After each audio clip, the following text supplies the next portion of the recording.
बोलो एकादशी मैया की जय। पौष मास शुक्ल पक्ष की पुत्रदा एकादशी की कहानी। युधिष्ठिर बोले, श्री कृष्ण, आपने शुभ कारणी सफला एकादशी का वर्णन किया। अब कृपा करके शुक्ल पक्ष की एकादशी का महत्व बतलाइए। उसका नाम क्या है, कौन सी विधि है तथा उसमें किस देवता का पूजन किया जाता है। भगवान श्री कृष्ण ने कहा, राजन, पौष के शुक्ल पक्ष की जो एकादशी है उसे बतलाता हूँ, सुनो। महाराज, संसार के हित की इच्छा से मैं इसका वर्णन करता हूँ। राजन, पूर्वोक्त विधि से ही यत्न पूर्वक इसका व्रत करना चाहिए। इसका नाम पुत्रदा है। यह सब पापों को हरने वाली उत्तम तिथि है। समस्त कामनाओं तथा सिद्धियों के दाता भगवान नारायण इस तिथि के अधिदेवता हैं। चराचर प्राणियों सहित समस्त त्रिलोकी में इससे बढ़कर दूसरी कोई तिथि नहीं है। पूर्व काल की बात है। भद्रावती पुरी में राजा सुकेतुमान राज्य करते थे।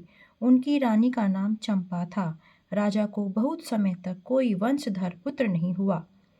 इसलिए दोनों पति पत्नी सदा चिंता और शोक में डूबे रहते थे। राजा के पितर उनके दिए हुए जल को शोकोच्छ्वास से गर्म करके पीते थे। राजा के बाद और कोई ऐसा नहीं दिखलाई देता जो हम लोगों का तर्पण करेगा। यह सोच सोचकर पितर दुखी रहते थे। एक दिन राजा घोड़े पर सवार हो गहन वन में चले गए। पुरोहित आदि किसी को भी इस बात का पता न था। मृग और पक्षियों से सेवित उस सघन कानन में राजा भ्रमण करने लगे। मार्ग में किसी सियार की बोली सुनाई पड़ती थी तो कहीं उल्लुओं की। जहाँ तहाँ रीछ और मृग चर्म गोचर हो रहे थे। इस प्रकार घूम घूम कर राजा वन की शोभा देख रहे थे। इतने में दोपहर हो गया। राजा को भूख और प्यास सताने लगी। वे जल की खोज में इधर उधर दौड़ने लगे। किसी पुण्य के प्रभाव से उन्हें एक उत्तम सरोवर दिखाई दिया, जिसके समीप मुनियों के बहुत से आश्रम थे। शोभाशाली नरेश ने उन आश्रमों की ओर देखा। उस समय शुभ की सूचना देने वाले शकुन होने लगे। राजा का दाहिना नेत्र और दाहिना हाथ फड़कने लगा, जो उत्तम फल की सूचना दे रहा था। सरोवर के तट पर बहुत से मुनि वेद पाठ कर रहे थे। उन्हें देखकर राजा को बड़ा हर्ष हुआ। वे घोड़े से उतरकर मुनियों के सामने खड़े हो गए और पृथक पृथक उन सबकी वंदना करने लगे। वे मुनि उत्तम व्रत का पालन करने वाले थे।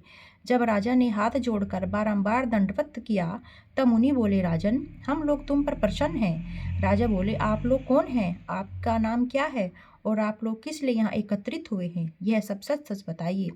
मुनि बोले, राजन, हम लोग विश्व देव हैं, यहाँ स्नान के लिए आए हैं। माघ निकट आया है।